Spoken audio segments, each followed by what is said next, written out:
الرحمن الرحيم وظللنا عليكم الغمام وأنزلنا عليكم المن والسلوى كلوا من طيبات ما رزقناكم وما ظلمونا ولكن كانوا أنفسهم يظلمون صدق الله العظيم. دا سورة بقرة شپږم نمبر رکوع ده او 57 نمبر آیات ده. د الله تعالی د طرفنا په بني اسرائیل باندې دا نعمتونو د بیانولو تسلسل جاری ده او هغه سلسله جاری ده. په هغه سلسله کې او دا هغه سلسله یو کړی چې دا هغه دا هم ده چې کله بني اسرائیل د فرعون د هغه هلاکت نه بعد نجات حاصل کو او رال نو مخکې پوره واقعه راځي چې الله تعالی تدوی الله تعالی ورته ویل چې لاړ شي هغه خپل وطن ته. دا بني اسرائیل اصل کې وو د شام. کله چې حضرت یوسف علیه السلام چونکه بني اسرائیل د حضرت یعقوب علیه السلام اولاد دي نو الله تعالی دغه یوسف علیه السلام په ذریعه سره دغه د یعقوب د اسرائیل هغه کوم بچی چې بني اسرائیل هغه مصر ته منتقل شو. نو چې مصر ته منتقل شو د حضرت یوسف علیه السلام د ډېر وخت بعد فرعون راغی او فرعون هغه ظالم نو هغه بیا غلامان شو بني اسرائیل. نو چې بني اسرائیل د فرعون د عذاب نه بچ شول د هلاکت نه بعد الله تعالی ورته ویل چې بس واپس خپل ښار ته لاړ شئ، شام ته لاړ شئ. نو هغې د الله تعالی ورته ویل چې شام ته ځئ نو هلته عمالقه قوم دی هغې ستاسو په دغه شام باندې تسلط حاصل کړی دی، قبضه پې کړې ده. نو د هغې قبضې نه خلاصېدو دپاره او هغه تسلط ختمولو دپاره ستاسو دپاره یو لار د هغه جهاد دی چې د هغه قوم سره جهاد وکړئ او خپل شام چې دی ملک هغه حاصل کړي. دوی ویل چې صحیح ده. دوی چې کله لاړل او دوی ته پته ولګېده چې عمالقه خو لوی وي هغه یو کس چې دی سم د هاتي عمره غټ لوی اژدها وي چې د دوی سره څوک دا کوي. اذهب انت وربک وقاتل ته لاړ شو ستا رب دې لاړ شو د هغې سره جنګ وکړي. نو هغه موسی علیه السلام د هغې دا خبره وکړه چې دې سره څوک جنګېږي دا خو پوره لیوان دي خورین دي کم. نو هغه واپس شو.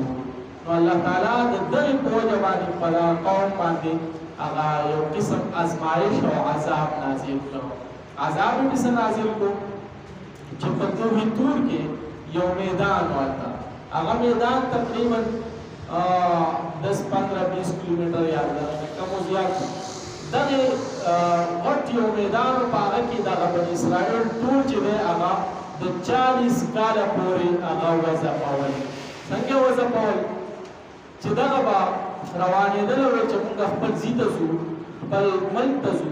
نو روان به شو ماښامه پورې به مزل وکړو. بیا به وویل چې اوس هم دومره مزل وکړو لږ ارام وکړو د شپې نو ځان له به هغه به ارام دپاره به چې پرېوتل سهار له به راپاڅېده بیا به قضې کړو شاته شوي به وو. بیا نو دغه 40 کاله پورې د دوی دا هغه حرکت او د دوی هغه ضلالت و. په دغه دوران کې هم چې دی الله تعالی په دوی باندې نعمتونه وکړل. څنګه نعمتونه یې وکړل؟ هغې موټر بند کړه. نعمتونه یې داسې وکړل چې هغې الله تعالی ته وویل چې یا الله دا خو ډېره ګرمي ده دغه زموږ څه وکړو؟ نو الله تعالی ورته موسی علیه السلام دعا وکړله الله تعالی پې دپاره ورېځ راوستله. نو د ورځې ورته ورېځ وه ښایسته نرۍ نو هغه ګرمۍ نه یې بچ کړل. بیا یې وویل چې یا الله دلته خو هېڅ هم نشته دی موږ به د خوراک دپاره څه کوو؟ نو الله تعالی پرې من او سلواره وګرځول هغه ورته په تیاره سره ملاوېدل. بیا څه وخت پسې دغه وکړو چې الله دلته اوبه نشته په اوبو ضرورت دی. نو الله تعالی موسی علیه السلام ته هغه حکم وکړو چې د خپل لاټۍ په ګټه باندې ووهه نو دغې نه بعد چینې روانې شي. نو هغه چینې بیا دغه ګټه باندې نو باره چینې روانې شوې او د هرې ډلې لپاره یوه چینه مختص وه. نو الله تعالی هغه په دې آیت کې بیانوي چې یاره مونږ خو پې د دغې ازمایش باوجود مونږ خو پې عذاب نازل کړی خو د هغه عذاب سره سره مونږ په دې باندې دا انعام وکړو پلانې وکړو پلانې وکړو پلانې وکړو. خو دې بدبخته په هغه کې هم بیا په ځان باندې ځان ظلم وکړو چې الله تعالی دې وویل چې دا منم سلوا به همیشه صروف دي دې خو مونږ زړه پوه کړو. صحیح ده که نه؟ الله تعالی دې وویل چې زمونږ کوم خپل عادي او عام طور باندې خوراک دی هغه موږ ته راکړه. الله ورته صحیح ده. هغه ورته اهبطو نو بیا هغه کوشي ښار ته نو مخکې دا کیسه را روانه ده. نو اول ورته وویل الله تعالی فرمایي وظللنا علیکم مونږ سورې کو په تاسو باندې الغمام د وریځو وانزلنا او نازل کړه علیکم په تاسو باندې المن والسلوى من او سلوى تر باندې کلو او درته ویل چې خورئ من طیبات ما د هر هغه پاک شیزونو نه رزقناکم چې مونږ تاسو له درکړي دي وما ظلمونا یعنی کله چې ورته مونږ ورکړل نو هغې ویل چې دا همیشه به دا من او سلوا څوک وي. نو الله تعالی وویل فرمایل وما ظلمونا او مونږ ظلم نو کړی ولکن کانو مګر دوی وو انفسهم په خپلو ځانونو یظلمون ظلم کوونکي زیاتې کوونکي دغه شان وو چې یاره هغه تیار شي نه زړه پوه شو او موږ دغه نه کړو موږ دال او سبزیانې راکړه. وَإِذْ قُلْنَا او یاد کړئ هغه وخت چې موږ وویل ادخلوا داخل شئ هذه القرية دې کلي ته فکلوا منها نو خورئ د دې نه حیث شئتم چې چېرته غواړئ رغدا په پراخه. یعنې چې کله دا وویل چې من او سلوا نوره زموږ نه ده پکار نو موږ ورته وویل چې دې کلي ته کوشئ دا کوم ښار چې دی دغې ته کوشئ او د دغې کې تاسو خپل ځان له کرونده شروع کړئ او چې څه سبزیانې د هغې نه ښه په پراخه زړه چې سم خوښه یې خورئ. لیکن یو شرط دی. څه شرط دی؟ هغې لپاره شرط دا دی چې تاسو کله ننوځئ نو د دې تېرو ګناهونو معافي وغواړئ چې مونږ دا کم زیاتې کړی دی او دا کم د جهاد نه انکار وکړو او دغه 40 کاله تاسو په دغه کې چې دی وادي تیح کې چې دی هغه سرګردانه وئ نو د هغې ګناه تاسو هغه بخښنه د الله نه وغواړئ. نو الله ورته وویل چې تاسو لفظ حطه وایئ نو هغې ظالمانو هغه بدل شو. نو الله ورته فرمایي وادخلوا الباب او دې دروازې باندې دننه شئ سجدا په سجدې سره وقولوا او داسې وایئ حطة بخنه نغفر لكم نو موږ به ستاسو بخنه وکړو خطایاکم ستاسو د ګناهونو به موږ بخشش وکړو وسنزيد المحسنین او احسان کوونکو محسنینو ته موږ نور هم زیات ورکړو.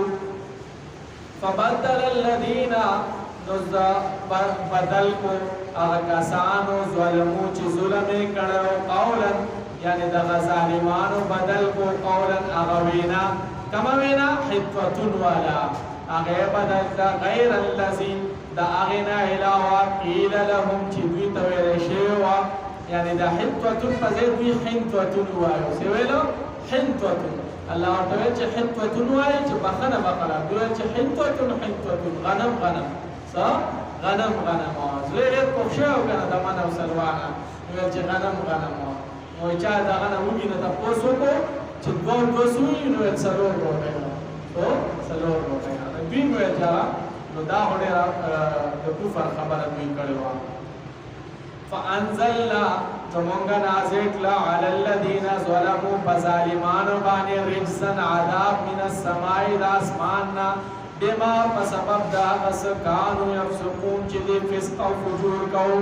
یعنې دا غټ فسق دی که نه چې الله تا ته د یو خبرې حکم درکې او هغه ته په مذاق سره بدلې استهزاء چې دا کومه کلمه دوی ویله بدل کړه نو په دې خو یو قسم د کفر ته هم ورسېدله چې دا حنکتون په ځای حنکتون وایو او که مذاقا نه اسی نو بیا هم ګناه ده چې الله تعالی قول د حنکتون امر دی چې یاره تاسو بخښنه غواړئ او هغه ته بدلې اگر چې استهزاء نه نو بیا هم ګناه کبیره ده نو د دغې په وجه باندې الله په دوی باندې نور عذاب نازل کړه